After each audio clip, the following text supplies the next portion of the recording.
Welcome to Newsmaking Headlines on March 14th. All eyes, ears, and concentration is, of course, on the terrible, heart-rending situation in Japan, and with fears growing of meltdowns at nuclear reactors there and the risk of dreaded radioactive explosions, countries around the world are certainly rethinking and reviewing their nuclear safety. It's having repercussions at home too. Komchatlyk and Thai Post state, mark or opposite says nuclear power plant projects to be reviewed.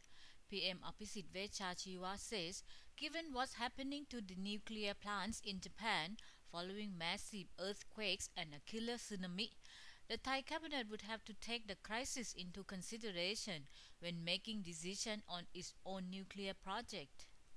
The PM did not hesitate to point out that there had always been criticism of going in for nuclear fuel, that it is costly, and safety measures still have to be proven.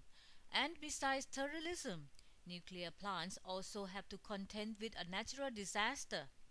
Listening to what the PM says, it looks like the future of nuclear power plants in Thailand is dim indeed. Thailand hopes to have its first nuclear power plant operational in the distant 2021 if the government gives it the green signal. But construction, which is expected to cost around $6 billion could start in 2014, with completion slated for 2020. But why go for nuclear power with all the dangers inherent in the project?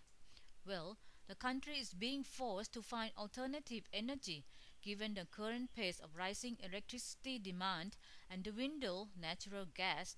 Thailand first flirted with nuclear power as many as 30 years ago, but the idea was dropped after the country discovered natural gas reserves in the Gulf of Thailand.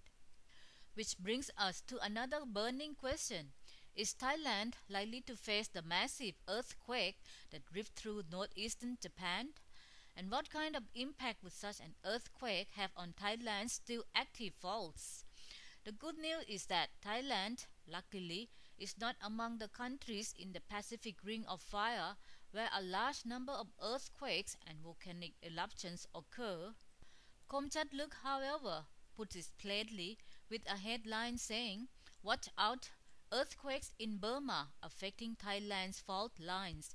Experts, if they are truly to be believed, have ruled out that the earthquakes that hit Japan will adversely affect Thailand, as the center of the quakes are very far from us. However, if a major quake hits neighboring Burma, it could have an impact on Thailand.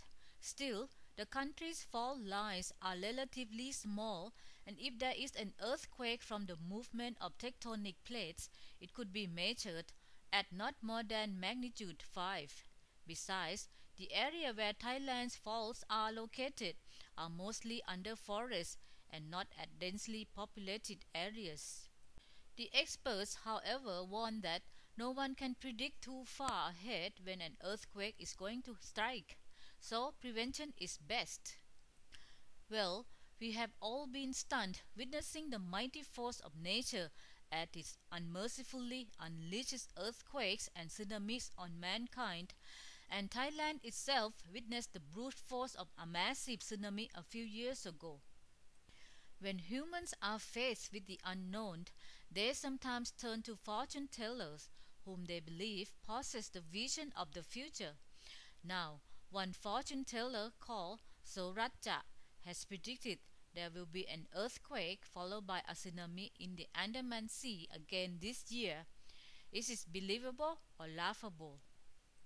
Thai Post Excite says famous soothsayers oppose Soraja, insisting a tsunami won't hit Thailand. Two fortune tellers, shown here, even attacked Soraja for wrongfully causing public alarm because, according to them, there are no indicators to prove his prediction is believable. And listen to this.